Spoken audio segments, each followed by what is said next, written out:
एक बार जब राजा विक्रमादित्य शिकार खेलकर भूख प्यास से व्याकुल घर आए तो महल के आंगन की व्यवस्था देखकर विचलित हो उठे। किसी बच्चे ने मल त्याग किया हुआ है तो किसी का नाक बह रहा है। ये सब देख वो अपनी भाभी से बोले, क्या आप में थोड़ा सा भी सलीका नहीं है? ये महल का आंगन कम और पशुओं का बाड़ा ज्यादा दिख रहा है। किसी बच्चे ने मल त्याग किया हुआ है तो किसी का नाक बह रहा है। कोई ये सब देख के कैसे भोजन ग्रहण करेगा? तब उसकी भाभी उसे ताना देते हुए बोली, देखूंगी तुमको भी, तुम कौन सी सर्वगुण संपन्न रानी अबोल्दे को ब्याह कर लाओगे? भाभी के बोल विक्रमादित्य के हृदय में तीर की तरह लगे। वो तैश में आते हुए अपनी भाभी को बोले, अब तो रानी अबोल्दे को ही ब्याह कर यहाँ लाऊंगा। इतना कह विक्रमादित्य बिना भोजन ग्रहण किए हुए ही वापस मुड़ गया और चल पड़ा रानी अबोल्दे के राज्य की तरफ। विक्रमादित्य रानी अबोल्दे की इस बात से भली भांति परिचित थे कि रानी अबोल्दे अप्सराओं से भी सुंदर, विदुषी और सर्वगुण संपन्न स्त्री हैं। बड़े से बड़े राजा महाराजा, चक्रवर्ती सम्राट तक उससे विवाह करना चाहते थे, किंतु रानी अबोल्दे की शर्त थी कि जो कोई भी उसकी चुप्पी को तोड़कर रात के 4 पहरों में उसको 4 बार बुलवा देगा, वो उसी के साथ विवाह करेगी। जो भी राजा या राजकुमार ऐसा करने में असमर्थ होता, उसे रानी की कैद में रहने की सजा हो जाती।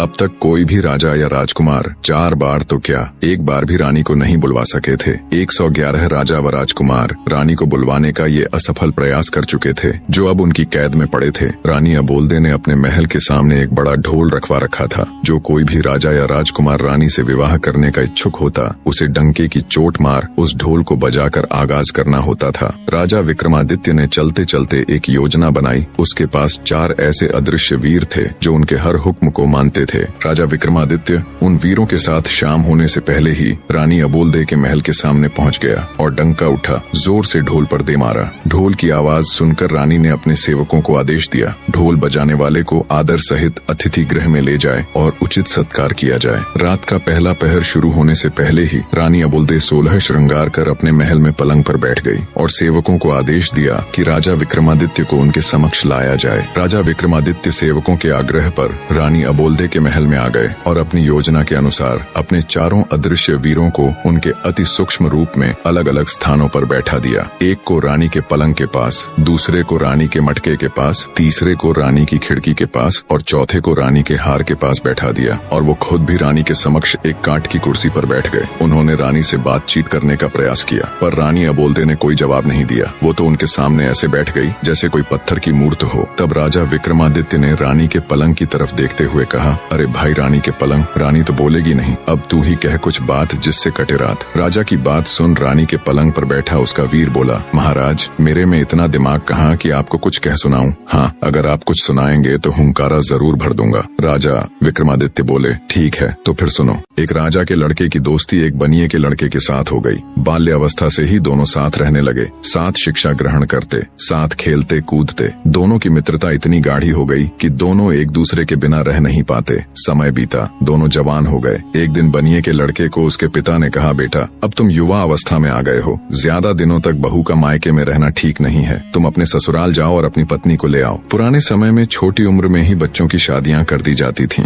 जब लड़का लड़की जवान हो जाते तब लड़का लड़की को अपने घर ले आता। बनिए के लड़के ने कहा, पिताजी मैं अपने मित्र राजकुमार जयराज को भी अपने साथ लेकर जाना चाहता हूँ। हमने एक दूसरे से वादा किया है कि हम दोनों एक दूसरे के बगैर कहीं नहीं जाएंगे। बनिया बोला, बेटा मुझे तो कोई परेशानी नहीं है, लेकिन ध्यान रखना तुम्हारी ससुराल में राजकुमार की आव भगत उसकी प्रतिष्ठा के अनुरूप ही हो। बनिए का लड़का चंद्रपाल अपने पिता से आज्ञा ले राजकुमार के साथ अपनी ससुराल की तरफ चल पड़ा, पर मन ही मन उसे पिता की कही हुई बात खाए जा रही थी कि राजकुमार की खातिरदारी उसकी प्रतिष्ठा के अनुरूप न हुई तो कहीं उसे बुरा न लग जाए। रास्ते में एक देवी का मंदिर पड़ता था। मान्यता थी कि वहाँ जो कोई कुछ भी मांगता उसकी मुराद पूरी हो जाती। बनिया और राजकुमार भी जब मंदिर के सामने पहुँचे तो वो भी मंदिर में देवी दर्शन के लिए चले गए। चंद्रपाल ने मन ही मन हाथ जोड़ देवी से प्रार्थना की, हे देवी मेरे लिए मेरे मित्र से बढ़कर कुछ भी नहीं है। मेरी ससुराल में उसकी आव भगत उसकी प्रतिष्ठा के अनुरूप ही हुई तो वापस लौटते समय मैं आपको अपना सिर भेंट कर दूंगा। दोनों चल पड़े और कुछ समय की यात्रा के बाद चंद्रपाल यानी बनिए के लड़के की ससुराल पहुंच गए। चंद्रपाल का ससुर अपने शहर का बहुत बड़ा जाना माना साहूकार था। उनके पास किसी चीज की कोई कमी नहीं थी।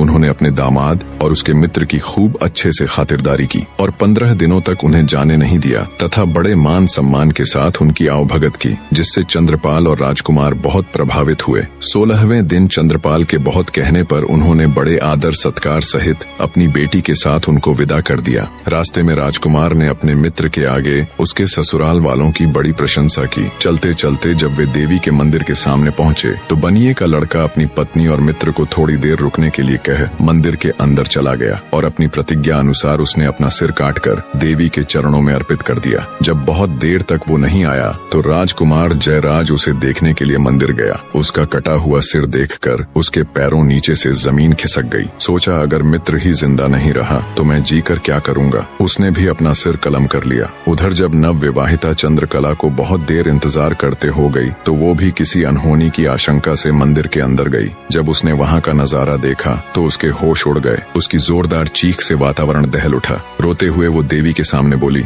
हे माँ, ये क्या अनर्थ हो गया। अपने पति के बिना मैं ससुराल जाकर क्या करूंगी। सब मुझे ही अभागन कह मेरे ऊपर लांछन लगाएंगे। अब मेरे जीने का भी कोई मतलब नहीं रह गया। जैसे ही उसने तलवार उठाई तभी देवी माँ प्रकट हुई और उसका हाथ पकड़ते हुए उसे ऐसा करने से रोक दिया। तब चंद्रकला बोली, हे देवी माँ, मेरे पति और उनके मित्र की बलि तो आप ले ही चुकी हो। इन दोनों को तो आपने अपना बलिदान देने से नहीं रोका, तो अब मुझे क्यों रोक रही हो। मेरी भी बलि ले लीजिए। और वैसे भी मैं अपने पति के बगैर जीकर करूंगी भी क्या। देवी माँ बोली, मैं तुम्हारे पति की भक्ति, राजकुमार जयराज की दोस्ती और तुम्हारी अपने पति के प्रति निष्ठा और प्रेम देखकर बहुत प्रश्न हूँ। इसलिए मैं तुम्हारे पति और राजकुमार दोनों को जीवन दान देना चाहती हूँ। तुम ऐसा करो, दोनों के शीश उनके धड़ के ऊपर ज्यों के त्यों रख दो। मैं उन्हें पुनर्जीवित कर दूंगी। चंद्रकला ने जल्दी जल्दी से उन दोनों के सिर उठाए और उनके धड़ों के ऊपर रख दिए। देवी माँ ने अपना हाथ उठाकर एक दिव्य प्रकाश की किरण छोड़ी और दोनों जीवित हो गए। उनको जीवित करने के बाद देवी माँ अंतर्ध्यान हो गई। लेकिन जल्दबाजी में चंद्रकला से एक गड़बड़ हो गई। उसने अपने पति का सिर राजकुमार के धड़ के ऊपर रख दिया और राजकुमार का सिर उसके पति के धड़ पर। राजा विक्रमादित्य रानी के पलंग से बोले, रानी के पलंग बताओ, अब चंद्रकला किसकी पत्नी हुई। बनिए के लड़के चंद्रपाल के धड़ वाली